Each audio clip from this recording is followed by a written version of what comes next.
coming after I love every part of this. I love this. The NFL needs this. It's so political. Let's get everybody involved. Russ, chill out, boy. Hey, do you guys know just how low the bar is for the New York Knicks these days? The New York Knicks, who haven't made the playoffs in 9 years, haven't won a title in 48 years. The bar is so jaw-dropping, soil-scratching, basement-dwelling, flow-ride low for the New York Knicks that this was the scene over the weekend outside of Madison Square Garden. Why? And if you turn the sound up, you can hear them just going, it's just euphoria. Why? Because they won 2 games this weekend to reach 500. The New York Knicks are officially average. They have hit 500, and the city cannot handle it. Nick, the day this team goes above 500, I don't even think I could sit still. I don't even think I can handle it as a New York Cityer. So good luck to them. It's wonderful here in New York. Speaking of the Knicks, they just did, as Jenna mentioned, get a game above 500. Julius Randle's an all-star. He's having an excellent game. But Jenna's point is right. There is nothing more delightful than the relentless optimism of Knicks fans that quickly turns into wild overrating of their own players of Knicks fans. And this one stars a man that I once interned for, my buddy Brandon Tierney, who fired off this gem of a take this weekend. Legit question. At his absolute apex, was Chris Bosh ever better than peak Julius Randle? The answer is no. Tierney, I love you, man. You were great to me when I interned for you. You've been great to me every time I've seen you since. That is the definition of being drunk on the Knicks Kool-Aid. Tom Thibodeau gets you to 18 and 17, all of a sudden you're like, peak Julius Randle or Kevin McHale? I don't know. Who would you rather have? Like this is, keep it up, Knicks fans. Emmanuel Quickley's going to be runner-up for Rookie of the Year, and y'all going to put his jersey in the rafters. I'm excited for it. I'm here for it. Keep it up, Knicks fans. Okay.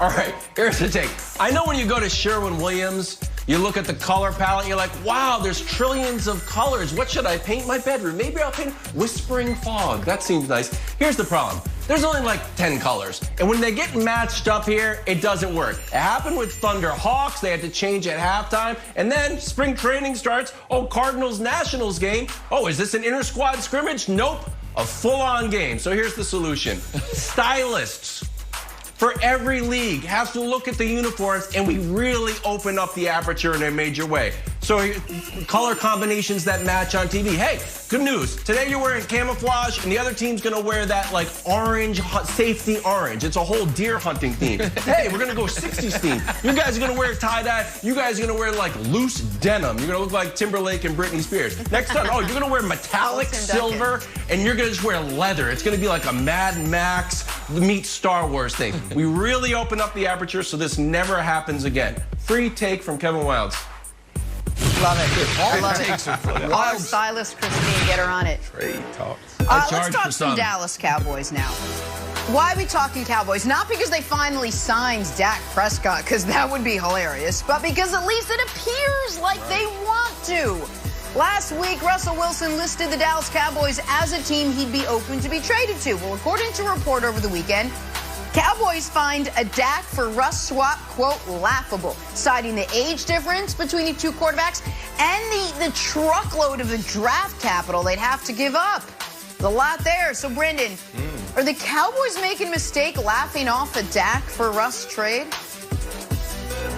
No, Jenna, you know what I think is laughable is that the Cowboys refuse to give Dak the bag. Pay the man, and you won't have these discussions. If I'm Russell Wilson on the other side, I will be thinking this way, like, okay, well, if it's not going to work out in Seattle, where can I go? Where's the ultimate place for me?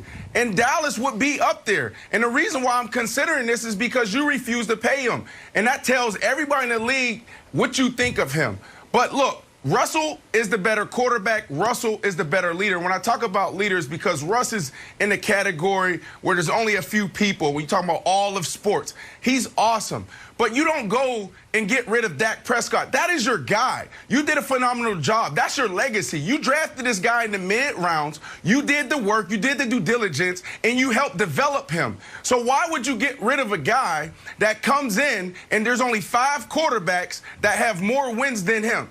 You got Drew Brees, you got Brady, you got Big Ben, you got Russ, and there's another quarterback out there, Aaron Rodgers. Those are the 5 guys that win the way Dak wins. So you double down on this guy, but you start with paying him, Nick.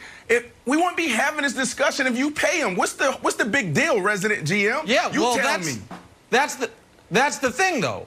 They haven't paid him, and so this is a discussion. And I'm going to double down on the hilarity. I find it laughable that the Cowboys find it laughable. Here's the deal. There is one team in the league that should laugh off the idea of trading their quarterback for Russell Wilson.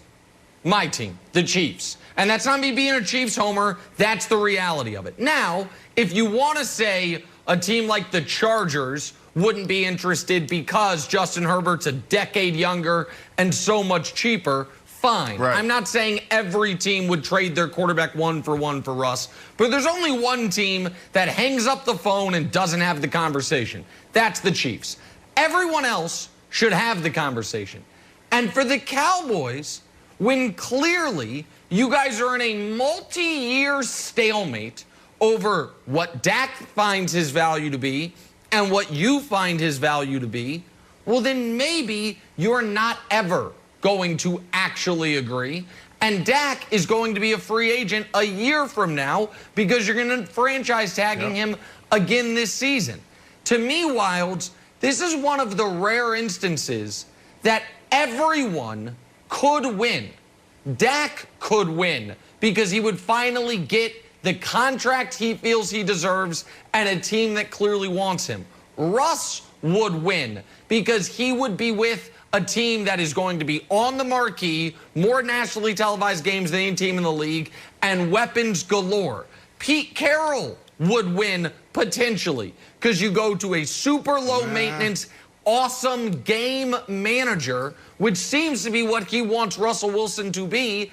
And Jerry Jones would win because he doesn't have to negotiate a contract anymore. Russ is locked in on a contract that if it's traded becomes actually below market value because Seattle would have to eat the signing bonus. So I see win, win, win, win. So Wilds, until the Seahawks declare we'd never trade Russ or the Cowboys sign Dak, to me, this is going to be an A1 story day after day.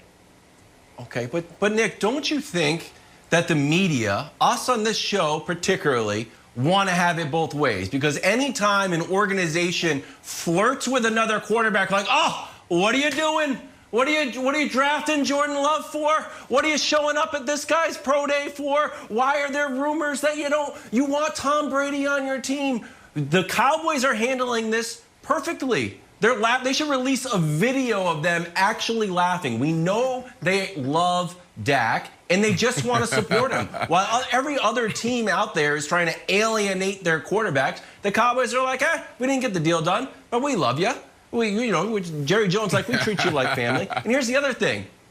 When you look at their numbers, and I know that we put Russ on a pedestal, go Badgers, I'm all for it, but their numbers aren't that crazy different, Brandon. Like, this is not the upgrade that I think, just on paper, that I was shocked to see these numbers. I don't think it's as big as an upgrade as I think the media wants to make you think it is.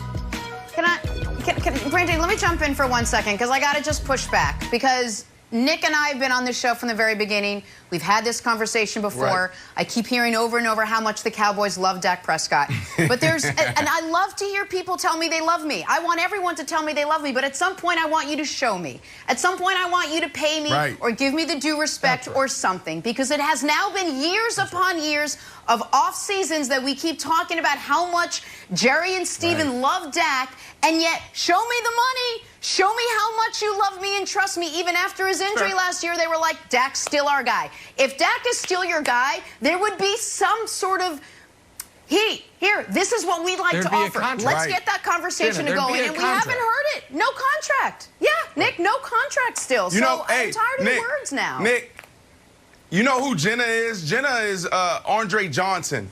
When Jenna speaks, everybody needs to listen, right? Andre Johnson just sits back and he's super cool and chill. And then when he speaks, everybody's like, what? You got to listen to him. Yeah. He's right, man. Get the deal done, and we wouldn't be having this discussion. But, Wiles, to your point, if everything is equal, okay, you're going into the fourth quarter, 2 minutes to go. You're down by 7 points, 6 points, whatever you want to throw up there. Who are you going to hand the ball to, Russell Wilson or Dak Prescott? And to me, I'll answer that. I'm going with Russell Wilson. So to me, he's the better quarterback. So you can throw the numbers up there all you want, resident statistician, but Russell is the best. First of all, Wildes is not the resident statistician. Wildes is the resident. He perverts the numbers. Yeah. He perverts. This is the